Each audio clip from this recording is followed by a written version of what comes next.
This is Optimal Living Daily, episode 2122, The Best Way to Think More Clearly, by Dr. Jenny Brockis of drjennybrockis.com.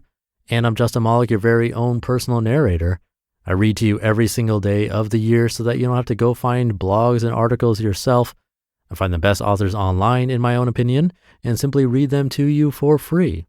So let's continue the tradition and continue optimizing your life. The Best Way to Think More Clearly, by Dr. Jenny Brockis of drjennybrockis.com. Move. It's long been said that we think better on our feet. It is true. Kids given standing desks were found to ask or answer more questions and contribute more to class discussion. This was equivalent to an increase in engagement of 12% or an extra 7 minutes of effective learning in a lesson.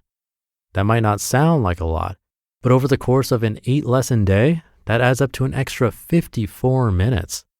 Think of all that extra potential waiting to be tapped.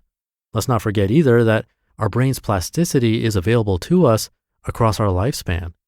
We are lifelong learners, meaning keeping physically active is a fantastic, simple, and cost-effective way of keeping our minds sharp and thinking hot.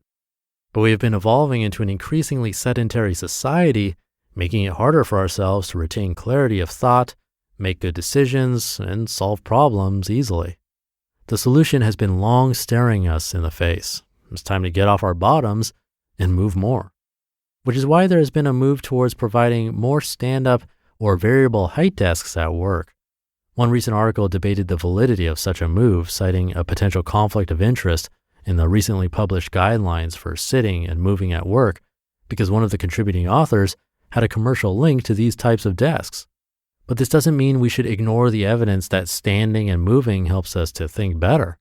The increased blood flow to the brain, supplying extra oxygen and nutrients, supports better brain function and stimulates the release of trophic factors that work to support neuronal health and neuroplasticity. Exercise primes the brain for better performance. Harvard professor John Rady in his book Spark revealed how exercise gets us ready to learn, elevates mood, and reduces stress. The best exercise for brain function is always going to be the exercise you do. For years, the public health message has been to find 30, the gold standard of 30 minutes of huff and puff or aerobic exercise that gets your heart rate up and makes you puff a bit. For kids, this could be something as simple as running around the school oval before class. We could join them, of course, or do our own thing by scheduling time to get to the gym, go for a jog, walk, swim, or cycle ride. But there are a couple of stumbling blocks. What if you haven't been blessed with a love and exercise gene, or allergic, or are exercise intolerant?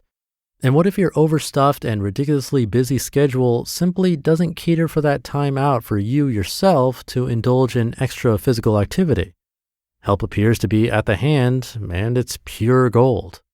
The PURE study looked at the effect of physical activity on mortality, death, and heart disease in 130,000 people from 17 high, middle, and low-income countries, and concluded, no prizes for guessing the outcome, that physical activity counts as much as going to the gym. The main difference being that the time required for sufficient aerobic exercise is 30 minutes daily 5 times a week versus 1 to 2 hours of physical activity. Moving more in your day can be achieved by choosing to, number 1, stand more. This might look like standing for 5 to 10 minutes after sitting for an hour. Choosing to stand in meetings, while on the phone, or when having a face-to-face conversation with both parties standing, or persuading your boss or yourself to trial a stand-up or variable height desk. Number 2, move more during the day. Look for the opportunity to walk to speak to a colleague rather than texting or emailing them. Arrange a walking meeting. Get outside at lunchtime for a walk, jog or stretch, and take the stairs instead of the lift. And number 3, review how you get to and from work to see whether you can get off the bus or train one stop earlier and walk the rest of the way, or choose to cycle into work several times a week. While the PURE study looked at the impact of physical activity on mortality and heart disease, what's good for the heart is often very good for the brain. Exercise changes the brain. Walking, that activity requiring us to use our legs to propel us from one place to another, has been shown to be the ideal activity to get us thinking better and remembering more. Regular aerobic huff and puff exercise has been shown to boost the size of the hippocampus, in women at least, that part of the brain used in learning and verbal memory. It reduces inflammation and insulin resistance, both factors for cognitive decline, and improves sleep patterns, also vital for better thinking and mental energy. For those of you interested in brain conservation, regular exercise has been shown to help us to retain more gray and white matter. While brain shrinkage is a normal phenomenon associated with aging, keeping physically active with exercise can reduce or put a halt to that brain shrinkage, assisting the development of what is called cognitive reserve. We are born with a marvelous brain. Working to your true potential starts with giving your brain the attention it deserves to work at its very best. It's time to start doing more of the one thing that will make the biggest difference to how well you think, learn, and remember. Move more. As Soren Kierkegaard reminds us, quote, "Above all, do not lose your desire to walk. Every day I walk myself into a state of well-being and walk away from every illness. I've walked myself into my best thoughts, and I know of no thought so burdensome that one cannot walk away from it. But by sitting still, and the more one sits still, the closer one comes to feeling ill. Thus, if one just keeps on walking, everything will be all right."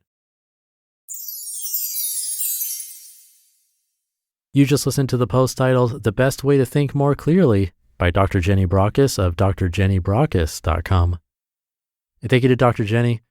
One habit that I personally have from this list that I thought was odd, but I find more and more people have also, is when talking on the phone, I can't be sitting. I find it's very distracting. So I get a lot of my steps in on days where I have long phone calls with my business partner, Lee. More reason to get on that phone. It's an easy way for me to get steps in. I don't even realize how many I got until I check later through my phone or smartwatch.